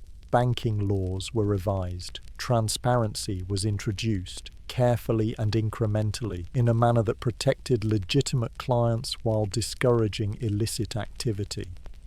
In 2009, the Principality signed 12 tax information exchange agreements, enough to meet the OECD's requirements and move off the grey list. Further agreements followed. Regulatory bodies were strengthened, compliance mechanisms improved, and by the mid-2010s, Liechtenstein's financial sector was widely recognized as compliant with international standards. These reforms did not collapse the industry, as some had feared. Instead, they refined it. The banks, rather than relying on secrecy as a selling point, began to focus on asset management, family office services, and fiduciary expertise. Financial institutions embraced digitalization and invested in ethical governance. The result was a sector smaller in volume, perhaps, but more robust in reputation. The transformation also allowed Liechtenstein to reposition itself. No longer seen as merely a haven, it became a partner, willing to engage with international frameworks while preserving its autonomy and distinctiveness. The government participated in global financial dialogues. The Financial Market Authority, established in 2005, ensured oversight and transparency. Risk assessments were conducted regularly, and institutions adapted accordingly. Beyond the banks, the Principality continued to diversify its economy. Manufacturing, particularly in high-precision sectors, remained strong. The arts received quiet support, and tourism, though never dominant, drew those seeking alpine beauty without crowds. Vaduz, with its modern parliament building and modest museums, balanced the old with the new. The castle, still home to the princely family, looked down upon a state increasingly confident in its place within a complicated world. The people, for their part, adjusted without great drama. There was pride in Liechtenstein's discretion, but also in its pragmatism. Older residents recalled the poverty of the early 20th century and viewed the financial sector's evolution not as a source of embarrassment, but as a resource wisely used. New generations, educated in international law and finance, brought a cosmopolitan outlook to an otherwise close-knit community. By embracing reform without surrendering identity, Liechtenstein had shown that even the smallest of nations could adapt to global pressures while remaining rooted in their own values. It had walked a narrow path between cooperation and independence, between tradition and innovation, and had done so with the same quiet care that had shaped its history for centuries. The banks no longer promised perfect anonymity, but the country itself remained a quiet refuge, transparent, reliable, and gently folded into the contours of the mountains and the slow-moving Rhine.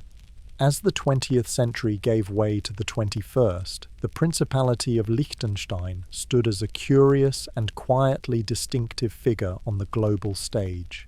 It was at once ancient and modern, rooted in a princely tradition that traced its lineage back through centuries of Central European history, yet equipped with a constitution, a parliament, and an economic framework that positioned it comfortably among the world's most developed nations. Its monarchy, far from being merely ceremonial, remained active, visible, and, perhaps most notably, largely accepted by the people it served. The Liechtenstein royal family, with its titles, heraldry, and ancestral estates, might seem an unlikely institution for such a small and pragmatic state. Yet here, in a country of fewer than 40,000 inhabitants, the monarchy had not only endured, but evolved. It had done so not by resisting change, but by working with it, adapting to the rhythms of modern governance while retaining its historical role as a symbol of national unity and quiet stewardship. Prince Hans Adam II, who assumed full powers in 1989, exemplified this blend of tradition and reform. Educated in Switzerland and the United Kingdom, fluent in several languages, and trained in banking and law, he approached his role with a blend of formality and managerial acumen. He sought not simply to preserve the monarchy, but to redefine it, ensuring it remained relevant in a democratic age.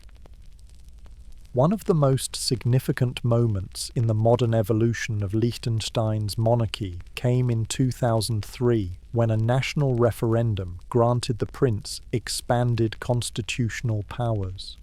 These included the right to veto legislation, dismiss the government, and approve judicial appointments. The move was controversial abroad. Some critics likened it to a step backward for democracy, but within Liechtenstein, it was supported by a majority of voters. The campaign was polite, the turnout respectable, and the result decisive.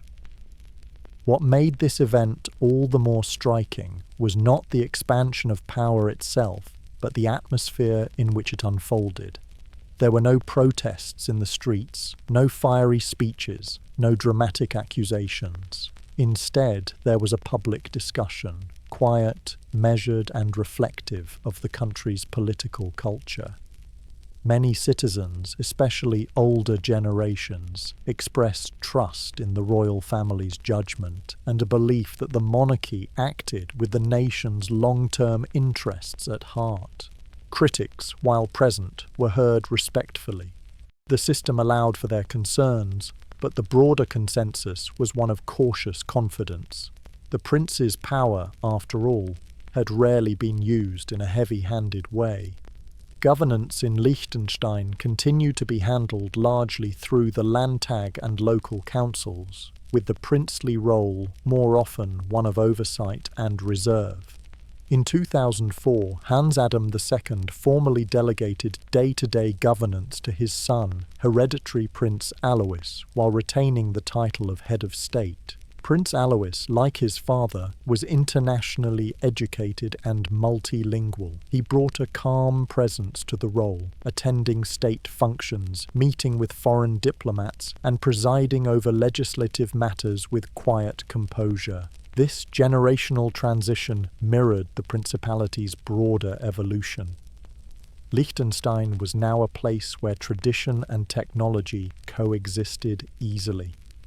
Villages retained their chapels, their cobbled lanes, and their midsummer festivals, while offices dealt in finance, patents, and international law. The royal family walked among their subjects at public events, hosted art exhibitions, and supported local charities. Their castle, perched high above Vaduz, remained a private residence rather than a palace of protocol, a symbol of connection, not separation. Cultural institutions flourished under royal patronage. The Liechtenstein National Museum, with its displays of local history, alpine ecology, and folk traditions, stood as a quiet counterpoint to the digital speed of the modern world. The Kunstmuseum, housing both classical and contemporary works, provided a space for reflection and international dialogue. These were not grand spectacles, but thoughtfully curated spaces, places where the past was remembered and the present gently explored. Education remained a priority. While Liechtenstein had no full university of its own until relatively recently, its students regularly studied in Switzerland, Austria, and Germany, often returning with new ideas and global perspectives. The International Academy of Philosophy, located in Schaan, offered a unique contribution to global scholarship, small in scale, but rigorous in its discourse. The role of the monarchy in all this was less directive than protective. It did not impose itself upon daily life, nor dominate the headlines. Rather, it provided a kind of stability, a framework within which the country could adapt without losing its shape. The princes spoke sparingly, acted cautiously, and governed more by presence than by decree. This restraint helped Liechtenstein navigate broader debates about monarchy in the modern era. Elsewhere, royal families faced scandals, protests, and calls for abolition. In Liechtenstein, the monarchy remained quietly accepted, not because it commanded, but because it listened, not because it stood above, but because it stood with. Citizens continued to vote in elections, to serve in parliament, and to raise questions when necessary, but few questioned the place of the royal family. Their portraits hung in schools and town halls. Their appearances at local events were met not with deference, but with a kind of familiar respect, like seeing a long-serving teacher or a trusted neighbour.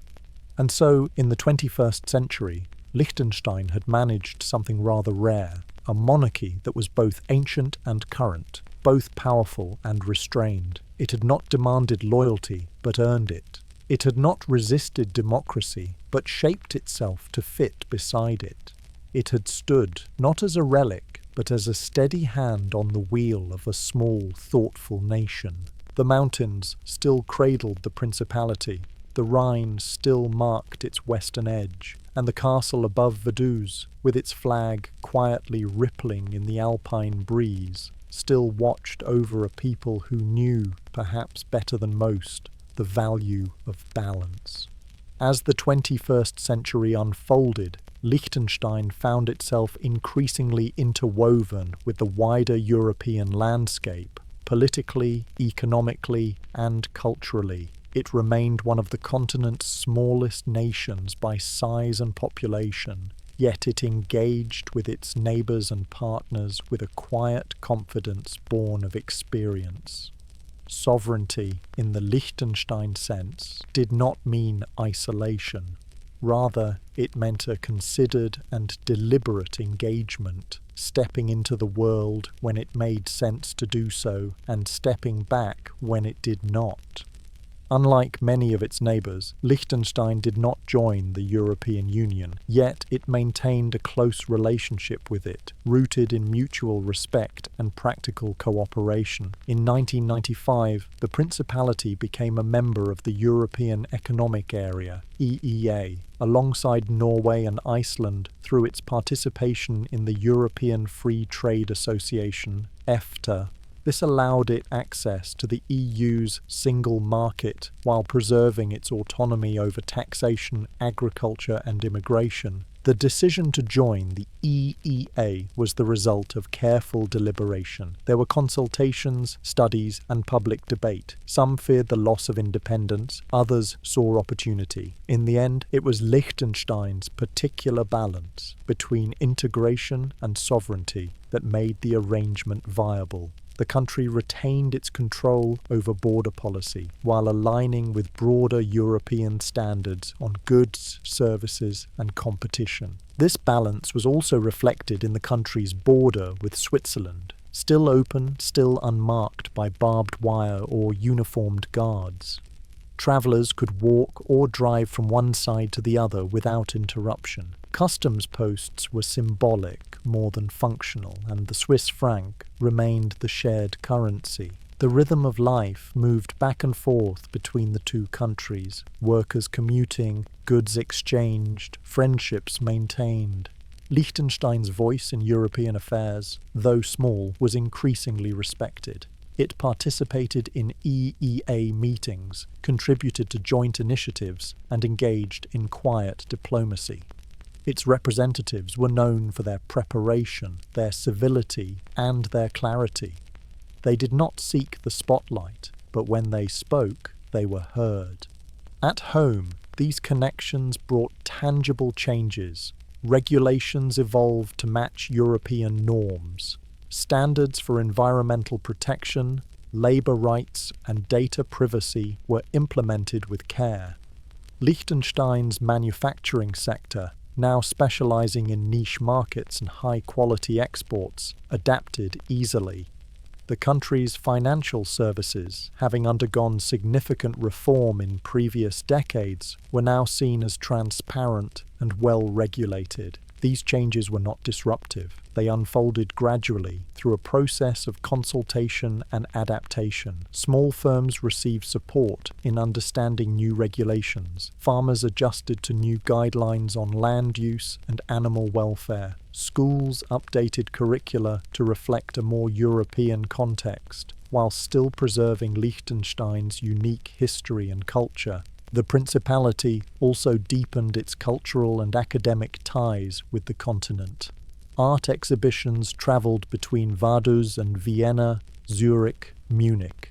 Students studied abroad and brought back knowledge. Musicians, writers, and scholars from Liechtenstein contributed to a broader conversation. They were not prominent, perhaps, but they were present, like quiet threads in a vast tapestry. Tourism, though never a dominant industry, saw a gentle increase. Visitors came to hike in the Ratikon Mountains, to stroll along the banks of the Rhine, to see the castle or visit the museums. They came from nearby regions and occasionally from further afield, drawn by the idea of a country so small and so quietly self-possessed. They found it tidy, peaceful, and somewhat reserved, more inclined to offer a nod than a fanfare.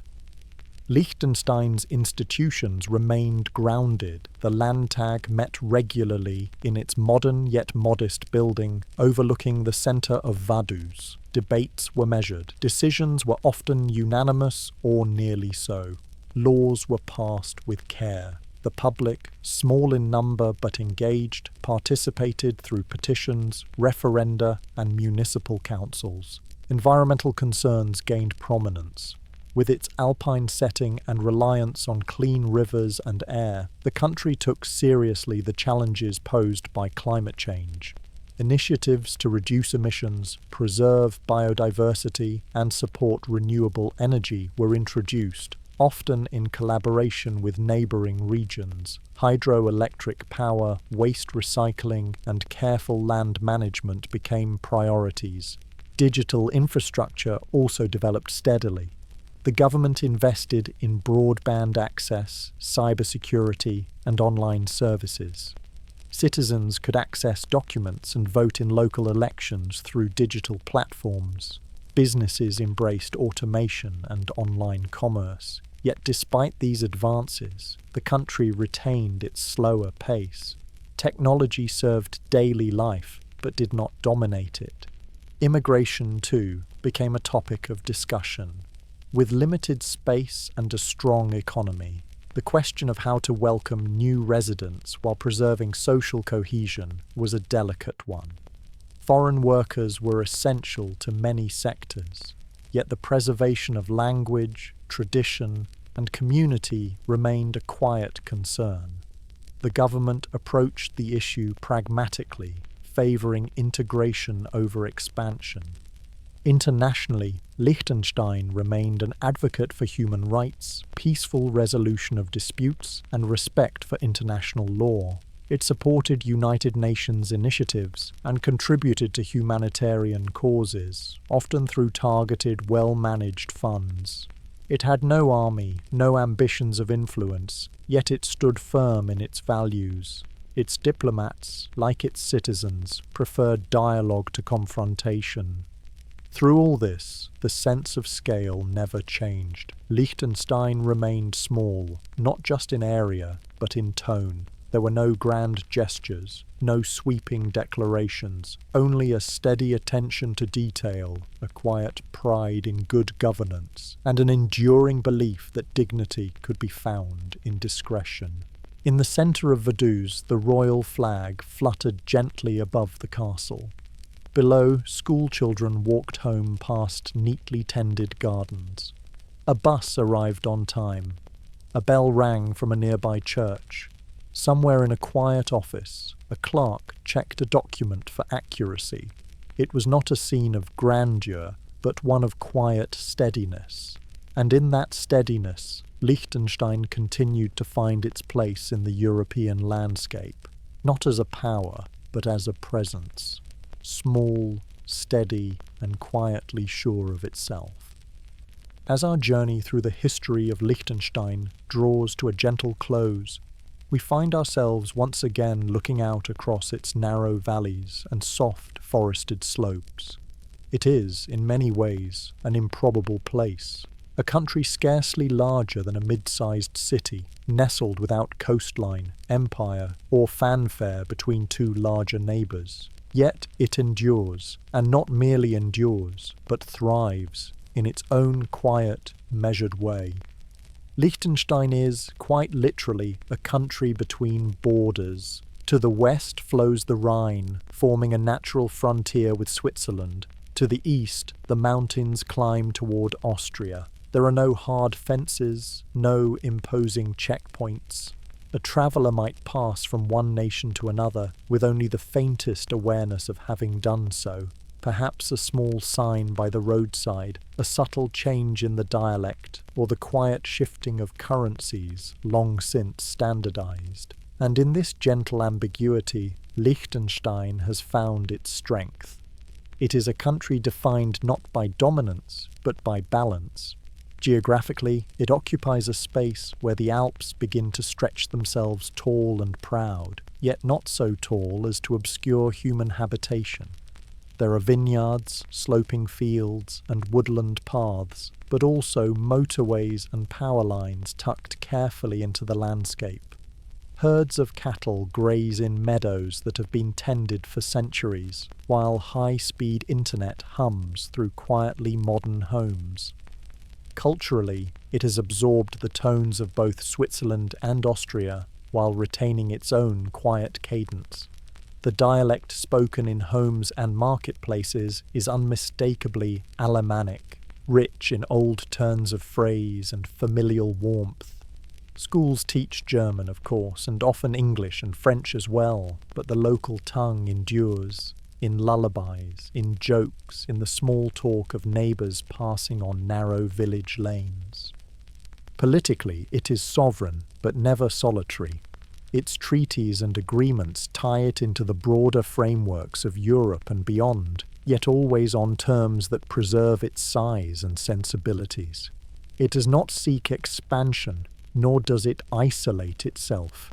Its neutrality is not one of silence, but of thoughtful contribution, offering what it can, refusing what it must, always with a careful eye on the future. Economically, it has crafted a niche that respects its limitations. It does not build cars or ships or aircraft, but it does produce specialized tools, medical components, and financial services with a precision and care that are quietly admired. It is home to global firms that operate in buildings no taller than the trees beside them. Its wealth is not paraded, but well managed. The population, too, has remained small. Just under 40,000 people live within its borders. Yet this small number allows for a kind of intimacy in governance and community. A mayor may know most of his constituents by name. A teacher may instruct the children of former students. Decisions are made close to home with a sense of shared responsibility and long memory. The monarchy continues its presence, not as rulers in any heavy-handed sense, but as stewards and symbols. Prince Alois, now long accustomed to the rhythms of public service, continues to represent a blend of tradition and modernity. He attends local events, presides over state matters, and listens. Perhaps Liechtenstein's most consistent political habit: listening, adjusting, preserving. National identity here is not loud. There are no massive parades, no stirring anthems broadcast with grandeur. But on Liechtenstein's National Day, celebrated each August, the people gather at the foot of the castle, among trees and wildflowers, with their families and neighbours. There are speeches, yes, but also music, food, laughter. The prince speaks, and the people listen. Then fireworks light up the sky, not over a vast capital, but above a modest hill, illuminating rooftops, fields, and the quiet curve of the river. That is Liechtenstein, proud, but never boastful, old, but not nostalgic, independent, yet interwoven.